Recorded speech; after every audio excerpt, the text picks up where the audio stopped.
Machiavelli's The Prince is one of the most important turning points in the history of Western political philosophy. It was written while Machiavelli himself was in retirement from active political life, 1532, and prior to that he had worked for the Medici family in Florence, and he was one of the great dark characters in the history of Western thought.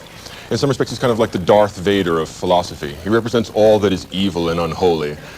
In some respect, the spiritual antipode of someone like Marcus Aurelius. Machiavelli is a very secular, this-worldly sort of thinker. He's the kind of person that Plato warned us about. The kind of man who self-consciously seeks only the gratification of his desire for political power. A man who turns ruthlessness and treachery into matters of principle. And that's what makes him so good at them. It's not that he's treacherous or lying or faithless or ruthless once in a while. He's that way all the time. He's turned it into a system.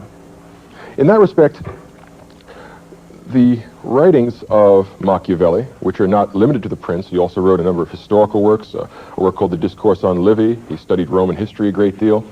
Machiavelli's works are a kind of handbook on how to be bad, particularly how to be politically treacherous, how to gain power. For Machiavelli, the ultimate good for human beings is the attainment of political power, and he is not choosy about the means. Whatever works, works. He is among the most practical of men. His idea of an excellent politician is someone like Caesar Borgia. Caesar Borgia is mentioned many times in The Prince, and if you know what Caesar Borgia was like, he has quite an interesting career. His father is Pope Alexander VI. We won't discuss how that could be the case, of course, but he's the illegitimate son of Alexander VI. His sister is Lucrezia Borgia, a most unpleasant woman who spends a good bit of her time poisoning their friends and political rivals. And Caesar Borgia was the sort of guy who wouldn't let mere family ties get in the way of political power.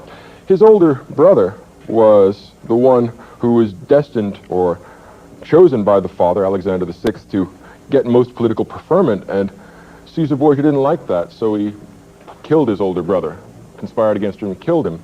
Machiavelli thinks that's wonderful. Machiavelli says that warms his heart, makes him feel it's finally somebody sees through the lies and the illusions and the pretensions of conventional morality. For Machiavelli, we live in the jungle. We live in a totally amoral universe, independent of scripture, independent of revealed religion, independent of the will of God. There's only the will of man. In that respect, Machiavelli is a path-breaking political philosopher, no matter how evil or pernicious his teachings. We ignore him at our peril, and like it or not, there is a dark and sparkling brilliance to this. Like